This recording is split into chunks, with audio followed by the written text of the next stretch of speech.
Yo, what's going on? So I'm sure all of you have strange items that you collect, whether it's for sentimental reasons, untradables, rare items, or whatever. I kind of have a lot of these items, so I just recently made a tab in my bank for them.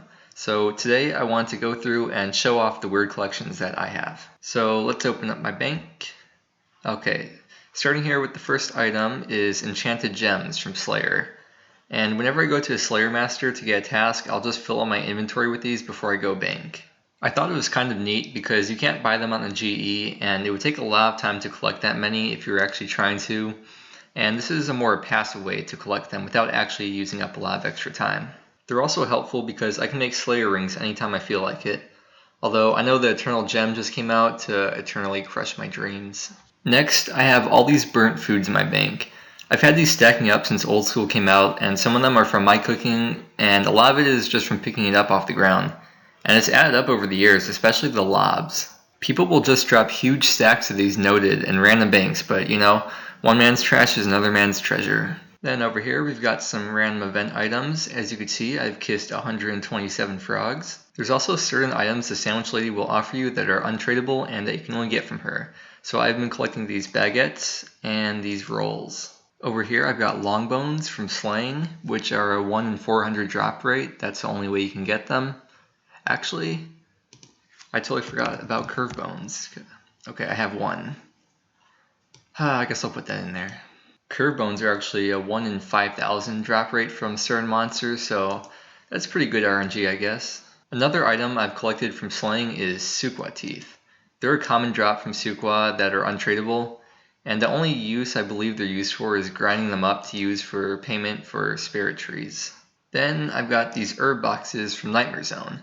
I haven't done Nightmare Zone since it was nerfed for AFKing, so call me a Nightmare Zone prod if you'd like, but at least I've got something to show for it.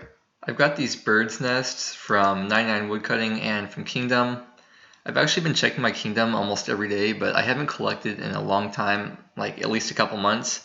So maybe I'll make a video on the loot from that at some point because I've invested a lot into it and it'll be very nice to see the profits. I've got weeds, which I'm currently working on getting up to 420.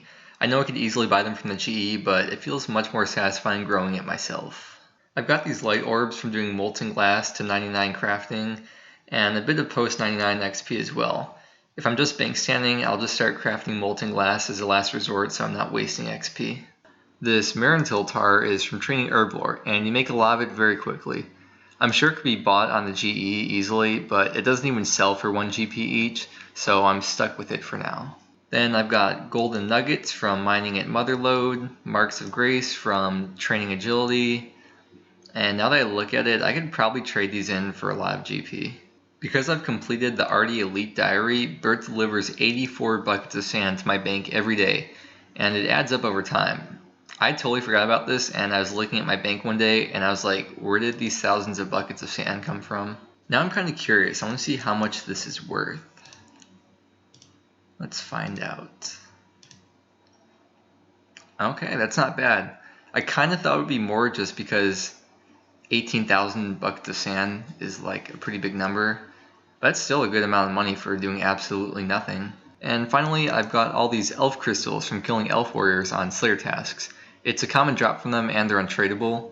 You can charge them to give 3 teleports to the elf camp, which is extremely useful for fruit tree runs. I'll usually run over to Elunid and charge a full inventory at a time, which will normally last me like a couple months. And that wraps up the weird items I collect. I bet every single one of you has weird item stacks in your bank, so let me know in the comments what that item or items you've been slowly building up in your bank is. Anyways, that's all for today. Thanks so much for watching, and I hope to see you again soon.